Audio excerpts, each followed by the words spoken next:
अधिक मास हा महिना अत्यंत पवित्र आणि पुण्यदायी मानला जातो.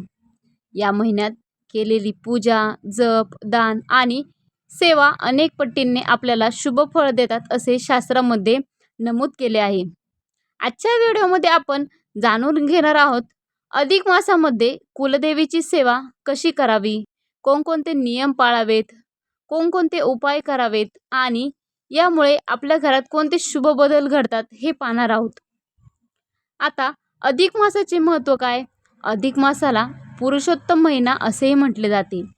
हा महिना भगवान विष्णूंना समर्पित असला तरी आपल्या कुलदेवीची सेवा केल्याने आपल्या घरातील अनेक अडथळे दूर होतात आणि घरातील नकारात्मकता कमी होते आणि कुटुंबावर देवीची कायमस्वरूपी कृपा राहते. या अधिक मासामध्ये भक्तिभावाने कोणतेही केलेली सेवा, कोणतेही उपाय खूप मोठे पुण्यफळ देतात असे मानले जाते. तर कुलदेवीची सेवा कशी करावी, कशी सुरुवात करावी या संदर्भात माहिती पाहूयात. दररोज सकाळी स्नान करून स्वच्छ कपडे घालावेत. घरातील देवघर स्वच्छ करून पूजा करून कुलदेवी समोर तुपाचा किंवा तेलाचा दिवा लावावा. यानंतर आपल्या कुलदेवीला हळदी, कुंकू, फुले, नैवेद्य अर्पण करावेत. जर कुलदेवीचा फोटो किंवा मूर्ती नसेल, फक्त मनापासून मनामध्ये नामस्मरण केले तरी चालेल. तर नामस्मरण करताना कोणता मंत्र म्हणावा? दररोज कमीत कमी 11 वेळा, 21 वेळा किंवा 108 वेळा तुम्हाला जमेल तसा ह्या सेवा करावेत. यामध्ये ओम श्री कुलदेवताय नमः मंत्र आहे. ओम श्री कुलदेवताय नमः या देवीचा मंत्र मनापासून जपावा.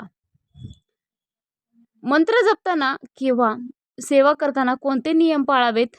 तर अधिक मासात शक्यतो तरी वादविवाद टाळा, खोटे बोलू नका, मांसाहार किंवा मद्यपान सुद्धा करू नका, थोरा मोठ्यांचा आदर करा आणि आपल्या जवळपासच्या गरजू लोकांना नक्की मदत करा.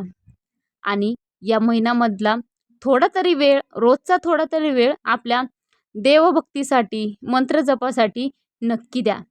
हे नियम पाळल्याने आपल्या घरामध्ये सकारात्मक ऊर्जाचं एक वलय तयार होतं व घरामध्ये सुख, शांती, समृद्धी नांदते. आपल्या कुलदेवीला कोणता नैवेद्य दाखवावा? कुलदेवीला गोड अत्यंत प्रिय मानले जाते. यामध्ये तुम्ही पुरणपोळी, खीर, साखर, नारळ, दूध किंवा कोणत्याही फळांचं नैवेद्य दाखवू शकता. शक्य असल्यास मंगळवारी किंवा शुक्रवारी विशेष पूजा करा आणि त्या दिवशी नैवेद्य जरूर दाखवा. अधिक मासातील विशेष कोणकोणते उपाय आहेत आता आपण ते पाहूया. एक छोटासा पण अत्यंत प्रभावी असा उपाय.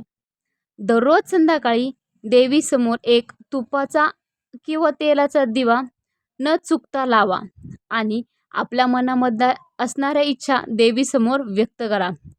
असे मानले जाते अधिक मासामध्ये भक्तिभावाने केलेली प्रार्थना आपल्याला लवकर फलदायी होते व आपल्या इच्छा देखील पूर्ण होऊ शकतात. सेवा केल्याने आपल्याला कोणकोणते फायदे होतील? तर कुलदेवीची सेवा केल्याने आपल्या घरातील नकारात्मक ऊर्जा दूर होऊन घरामध्ये शांतता व सकारात्मक वातावरण वाढेल. आपल्या मनामध्ये शांती निर्माण होईल. ज्या काही आर्थिक अडचणी असतील त्या देखील कमी होतील.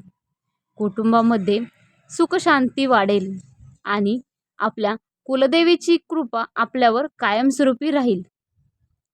जर तुम्हाला कुलदेवीवर श्रद्धा असेल तर कमेंटमध्ये जय माता दी नक्की लिहा.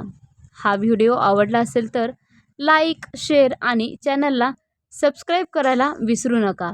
अधिक मासातील आणखी भक्तिमय माहिती आणि उपायांसाठी आपल्या मराठी भक्ती सागर या चॅनलसोबत जोडलेले राहा.